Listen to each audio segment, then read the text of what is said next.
आज हम अध्ययन करेंगे गर्भाशय में प्रथम जो उत्पत्ति हुई यानी कि किस अंग प्रत्यंग की, सुश्रुत और चरक में जो वर्णित है डिफरेंट आचार्यों के अनुसार, उसके बारे में हम देखेंगे।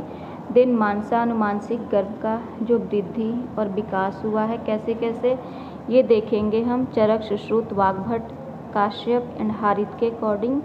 देन गर्भिणी परिचर्या चरक, सुश्रुत एंड वाग्भट के अकॉर्डिंग। नेक्स्ट देखेंगे हम गर्भ विकार और उसके नेक्स्ट गर्भस्रावहर योग के बारे में देखेंगे, ठीक है ना। तो सबसे पहले हम अध्ययन करने जा रहे हैं गर्भाशय में प्रथम जो उत्पत्ति हुई है कौन से अंग प्रत्यंग की, किसके अकॉर्डिंग फर्स्ट उत्पत्ति हुई है, ये हम देखेंगे। तो यहाँ पे चरक के अनुसार जो सिर की उत्पत्ति हुई है, प्रथम उत्पत्ति कुमार सिरा भारद्वाज, यानी कि चरक में जो वर्णित है ये कुमार सिरा भारद्वाज बोलते हैं कि अंग प्रत्यंगों में सबसे पहले जो उत्पत्ति होती है गर्भाशय में उस सिर की उत्पत्ति होती है, जबकि कंकायन बोलते हैं हृदय की उत्पत्ति होती है, भद्रकाप्य बोलते हैं नाभि की उत्पत्ति होती है, बडिस बोलते हैं पाड़ीपाद की होती है, ठीक है। और देन भद्र शौनक बोलते हैं पक्वाशय प्लस गुद की उत्पत्ति प्रथम होती है, और विदेश जनक बोलते हैं इंद्रिय की उत्पत्ति सबसे पहले होती है, ठीक है। और धन्वंतरी जी बोलते हैं सुश्रुत के अनुसार कि सभी अंग प्रत्यंग एक साथ उत्पत्ति होती है। सुश्रुत में जो वर्णित है इसमें जो सिर की उत्पत्ति शौनक बताए हैं कि सबसे पहले होती है, शौनक, और वहीं चरक में कुमार सिरा भारद्वाज। हृदय में सुश्रुत के अनुसार कृत वीर्य बोलते हैं कि पहले हृदय उत्पत्ति होती है। पराशर पराशर के अकॉर्डिंग नाभि की उत्पत्ति प्रथम होती है। मार्कंडेय के अनुसार पाणिपाद और सुभित गौतम के अनुसार मध्य शरीर। ये हो गया सुश्रुत अनुसार, ठीक है ना। अब हम आगे देखते हैं मासानुमानसिक गर्भ का जो विकास कैसे हुआ है, ठीक है। तो प्रथम मास में जो बताया गया है सुश्रुत के अकॉर्डिंग वो बताए हैं प्रथम मासिक कललम जायते, ठीक है ना। और चरक जी बताए हैं कि सर्वगुणवान सर्वधातु कलुषीकृत, यानी कि सर्वधातु कलुषीकृत फॉर्म में होते, खेट भूत भौति और अव्यक्त विग्रह सत असत भूत अंग अवयव। ये 4 लाइन हमें याद रखनी है चरक के अनुसार, ठीक है ना। फिर हम देखते हैं वाग्भट के अनुसार। वाग्भट बोलते हैं अव्यक्त प्रथम मासी सप्ताहात कललम भवेत, और चक्रपाणी बोलते हैं श्लेष्म भूत के फॉर्म में होता है, और गंगाधर जी बोलते हैं सत्यान रूप श्लेष्म वत, ठीक है ना। तो प्रथम मास में हम चरक सुश्रुत के अलावा वाग्भट, चक्रपाणी और सारंगर के मत को भी देखें यहाँ पे, ठीक है।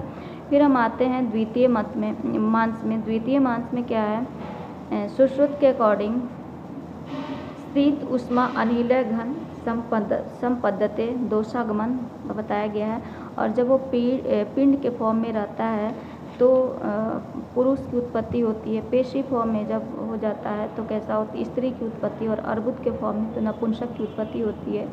वहीं चरक पिंड के स्थान पे घन शब्द यूज किए हैं, घन रहेगा तो पुरुष, पेशी रहेगी तो स्त्री, और अर्बुद रहेगा तो नपुंसक की उत्पत्ति होगी। तृतीय मास में हस्तपाद शिरासाम पंचपिंडिका अंग प्रत्यंग विभाग सूक्ष्म भवति, यहाँ पे सूक्ष्म भवति पंचपिंड की, यानी सारे अंग प्रत्यंग क्या हो जाते हैं सूक्ष्म फॉर्म में होते हैं, और पंच पिंडिका के फॉर्म में दो हाथ, 2 पैर और 1 सिर, यानी 5, ये पंच पिंडिका के फॉर्म में उत्पत्ति हो गई रहती है तीसरे मास में। और चरक के अनुसार बहुत इंपॉर्टेंट लक्षण से तृतीय मास में इसमें क्या है, सर्व इंद्रियाणी सर्व अंग अवयव योगपदेन, सारे अंग अवयव और इंद्रियाँ सारी क्या एक साथ उत्पत्ति होती है।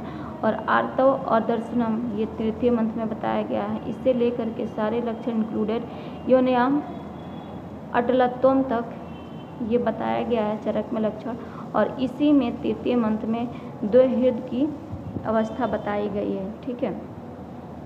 वाग्भट ने गात्र पंचक और ज्ञानम च सुख दुख, क्योंकि यहाँ पे हृदय की उत्पत्ति हो गई तो ये गात्र पंचक की उत्पत्ति वाग्भट के अनुसार, और ज्ञानम च सुख दुख की उत्पत्ति हो जाती है तृतीय मांस में ही वाग्भट के अनुसार। फिर हम देखते हैं चतुर्थ मांस में सुश्रुत बोलते हैं सर्व अंग प्रत्यंग विभाग पर प्रव्यक्त भवति चेतना धातु अभिव्यक्ति, यानी कि जो तृतीय मांस में सुश्रुत बताए थे, तृतीय मांस में क्या अंग प्रत्यंग विभाग सूक्ष्म भवती, यहाँ पे सारे सूक्ष्म फॉर्म में थे, तो चौथे मांस में आकर के क्या हो गए, सारे ये अंग प्रत्यंग प्रव्यक्त फॉर्म में कन्वर्ट हो जाते हैं और चेतना धातु की उत्पत्ति होती है, अभिव्यक्ति होती है। इंद्रिय अर्थेषु अभिप्रायम, यानी इंद्रिय अपने अर्थ को ग्रहण करने के लायक हो जाती है और सुश्रुत के अनुसार चौथे मंत्र में द्वैहृद की अवस्था आती है। ठीक है ना, ये इंपॉर्टेंट है। चरक के अनुसार तृतीय मंत्र और सुश्रुत के अनुसार चतुर्थ मंत्र। फिर हम देखते हैं चरक के अनुसार चौथे मंत्र में क्या होता है, स्थिरत्वम आपद्यते गर्भ, यानी कि गर्भ में स्थिरता की उत्पत्ति होती है और गर्भिणी में गुरु गात्रत्वम अधिक विशेषण, यानी कि गर्भिणी को ज़्यादा हैवीनेस फील होता है।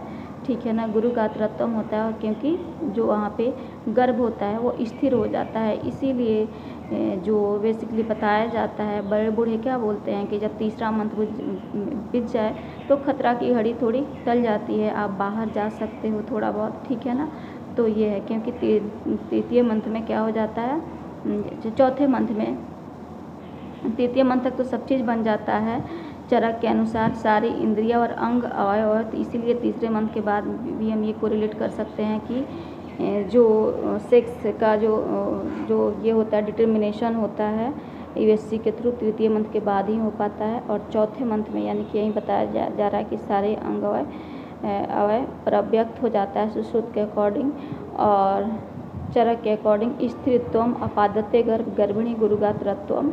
ठीक है ना, पंचम मांस में सुश्रुत के अकॉर्डिंग मना प्रति बुद्धितरम भवती और चरक के अनुसार गर्भाशय मांस शोड़ित उपचय और गर्भिणी में क्या होता है, कासर्य अपद्यते विशेषण, यानी कि पांचवें मंत्र में जो चरक जी बताए हैं, ये क्या बताए हैं, जो गर्भाशय में जो मांस शोड़ित का उपचय होता है, इससे क्या होता है, गर्भिणी में सबसे ज़्यादा काशर्य की फीलिंग होती है, कमज़ोर वीक फील करती हैं गर्भिणी फिफ्थ मंथ में। ठीक है, वाग्भट के अनुसार चेतना की उत्पत्ति होती है पाँचवें मंथ में।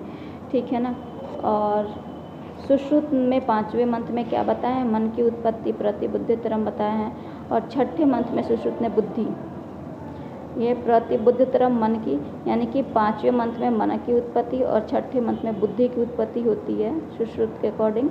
और छठे मंथ में चरक के अकॉर्डिंग क्या है, गर्भाशय बलबण उपचय, यानी गर्भाशय बलबण उपचय और गर्भिणी के बलबण की हानि, यानी कि चौथे मंथ में पाँचवें मंथ में हमने क्या देखा था कि जो गर्भाशय मांस शोड़ित का उपचय हुआ था जिससे गर्भिणी क्या हुई थी, कमज़ोर हुई थी। अब क्या छठे में क्या हो गया, गर्भाशय का जो उपचय होने के बाद से बलबण की उपचय होने लगा मांस शोड़ित के बाद। ठीक है ना, बलबण की उपचय और गर्भिणी में बलबण की हानि होने लगी। ठीक है ना, 6 मंथ में। और वाग्भट के अनुसार शिरा स्नायु नख रोम त्वक उत्पत्ति बहुत इंपॉर्टेंट है यहाँ, और बलबण की उत्पत्ति इन्होंने भी, वाग्भट ने भी 6 मंथ में ही बताया है। फिर आता है सप्तम मंथ। सप्तम मास में सुश्रुत के अकॉर्डिंग अंग प्रत्यंग विभाग परव्यक्तर भवती, इन्होंने थर्ड में क्या बोला था, अंग प्रत्यंग विभाग सूक्ष्म भवती। फोर्थ में बोले थे अंग प्रत्यंग विभाग परव्यक्त भवती और फिफ्थ में मन, 6 में बुद्धि, फिर 7th में आके बोल रहे हैं अंग प्रत्यंग विभाग परव्यक्तर भवती। ठीक है ना, परव्यक्तर हो गया अंग प्रत्यंग सप्तम मास में। इसीलिए बोला जाता है कि जनरली जो 7 मंथ के बाद कोई बेबी होता है तो वो भी सर्वाइव करने की चांसेस कम होती है क्योंकि वहाँ पे वो स्थिर होता है। लेकिन आजकल टेक्नोलॉजी इतना आगे हो गया है कि जीवित रह भी जाते हैं 7वें मंथ के बाद। सतमास बच्चे जो होते हैं जनरली बोलते हैं वो जीवित रह भी जाते हैं क्योंकि वहाँ पे सारे चीज़ों का डेवलप हो गया रहता है, सिवाय 1-2 चीज़ों के। वहाँ पे ओज क्या होता है, एक्चुअली स्थिर होता है 8वें मंथ में, जो कि अंग प्रत्यंग विभाग परव्यक्तर भवती। चरक जी ने सप्तम मंथ में क्या बोले हैं, गर्भ सर्वभावे आप्यायते और गर्भिणी कलांतता फील करती है। अष्टम मांस में सुश्रुत के अनुसार ओज अस्थिर होता है और चरक के अनुसार रसवाहिनी द्वारा ओज माता से गर्भ हृदय यानी हृदय से माता के हृदय में आता जाता रहता है, इसलिए गर्भिणी मुहुर्मुहु उदायुक्ता मुहुर्मुहु च मलाना, यानी कि कभी खुशी और कभी गम वाली फीलिंग आती है। जब ओज मदर के शरीर में आता है तो खुशी, जब मदर से दूर जाता है, शिशु में जाता है तो गम वाली फीलिंग आती है, ठीक है ना। ये अष्टम मंथ का क्या है, लक्षण है। फिर 9 जो मास में बताया गया है, सुश्रुत सामान्य प्रसव काल बताए हैं 9, 10, 11, 12 मंथ, और चरक ने 9 और 10 month, 9th and 10th month बताए हैं प्रसव का काल। काश्यप के अकॉर्डिंग अब हम देखते हैं यहाँ पे,